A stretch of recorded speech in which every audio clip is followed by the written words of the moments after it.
It's me, Sheila True Love, and this is part two of Everyone Can Change for the Better. You know, a part of Satan's bait, because he's baiting us, is to make us bitter and filled with resentment and to discourage us so that love can't flow. Where there is no love, there is no real power. Your faith won't work without love.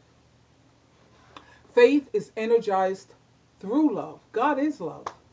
You're not going to get your prayers answered if you're going around and you're being mad at other people all the time.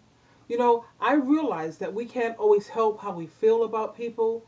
You know, when you think about it, there are some people in this world that make it almost impossible to really love or even care about them or even like them. You know, we can't always do anything about how we feel, but let me tell you what we do have control over. We can do something about how we behave and how we act.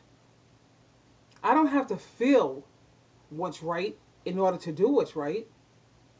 You know, if we keep waiting to feel it, we're never going to get around to it. We have to want to really do what's right. It has to be in our heart to really want to do what's right. Again, it reminds me of what the Apostle Paul said. The things that he wants to do, that's not what he does. The things that he don't want to do, that seems to be what he practices. And that's at Romans 7, I think 18 through 35, something like that, but you can look it up. So when you see yourself getting into trouble, that's the time when you need to hang on to God's word more than ever.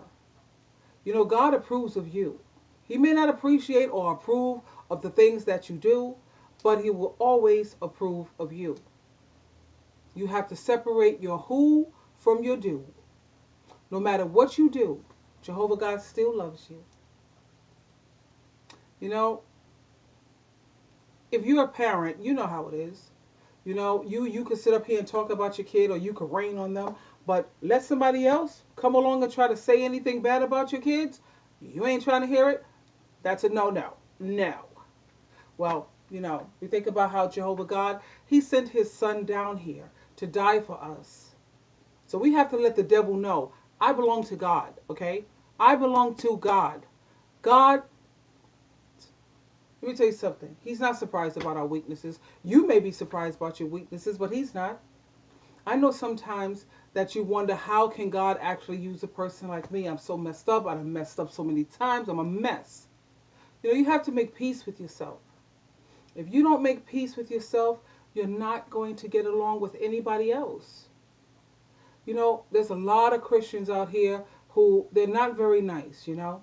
And to be honest with you, I used to be one of them. But I found out what the root problem was. I found out why I wasn't such a nice person.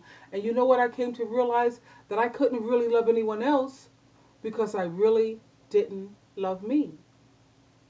We all have things that we don't love about ourselves, but we can still love ourselves. The person that God has created us to be. Let's think about that.